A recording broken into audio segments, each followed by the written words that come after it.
Cette rencontre est d'une importance capitale. Elle fait suite aussi à une instruction du président Macky Sall qui a demandé que le Conseil supérieur de la fonction publique locale se réunisse.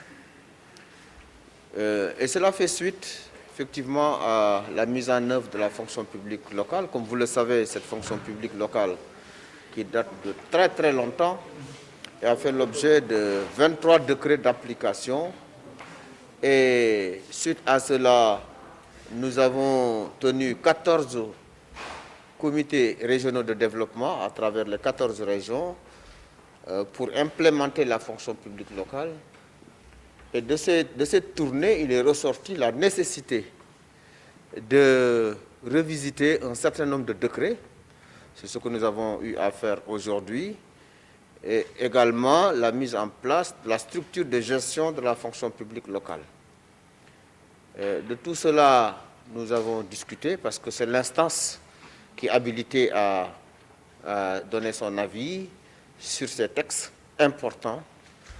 Et par la suite, nous allons donc proposer tous ces textes à son Excellence M. Macky Sall, président de la République. Et une fois que ces textes sont adoptés, et on rentre dans une phase active de mise en œuvre. Mais d'ores et déjà, nous pouvons dire que la fonction publique locale, elle est effective, parce que les exécutifs locaux, à savoir les maires et présidents de conseil départemental, ont commencé à établir les arrêtés d'intégration, les arrêtés de titularisation, et ça commence donc à vraiment prendre forme.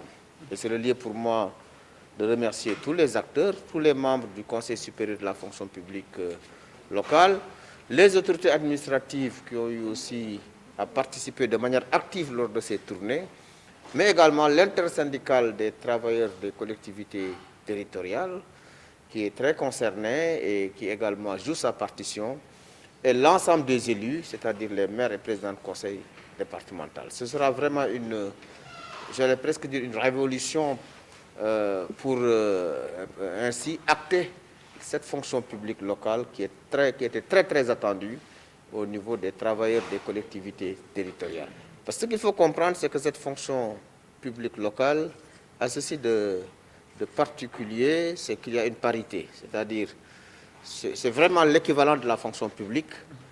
La seule différence, c'est que pour la fonction publique de l'État, l'employeur, c'est le ministre en charge de la fonction publique.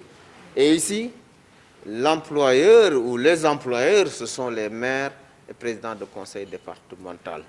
Il y a aussi la possibilité qu'un travailleur qui est dans la fonction publique de l'État puisse migrer vers la fonction publique locale et vice-versa, en gardant ses avantages et également sa possibilité d'évolution de carrière.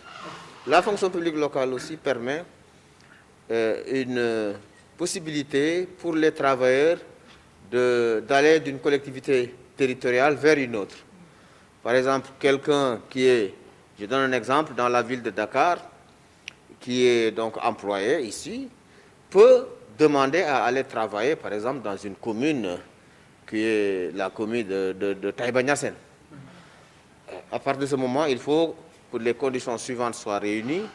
D'abord que Madame le maire de la ville de Dakar accepte de libérer l'agent, que le maire également de Taïba Niassène accepte de récupérer cet agent-là qui veut travailler là-bas et que le poste budgétaire aussi puisse exister.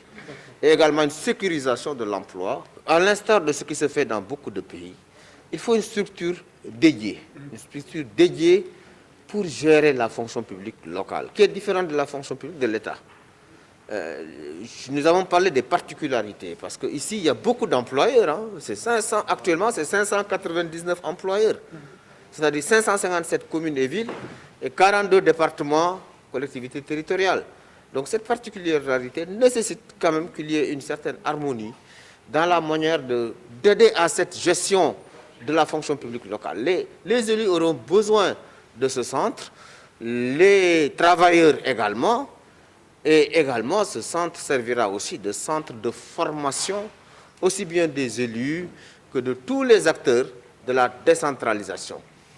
Évidemment, comme je l'ai dit tout à l'heure, ça fait partie des des projets de textes que nous avons examinés en Conseil supérieur de la fonction publique locale. Et ce texte également va aussi suivre le même canevas, le même circuit, jusqu'à son adoption, le cas échéant. C'est-à-dire que l'exécutif aura son mot à dire et le dernier mot reviendra à son Excellence M. Macky Sall, président de la République du Sénégal. En tout cas, nous allons faire le portage nécessaire pour que ce centre voie le jour. C'est une nécessité, c'est un besoin exprimé aussi bien par les élus que par les travailleurs des collectivités territoriales.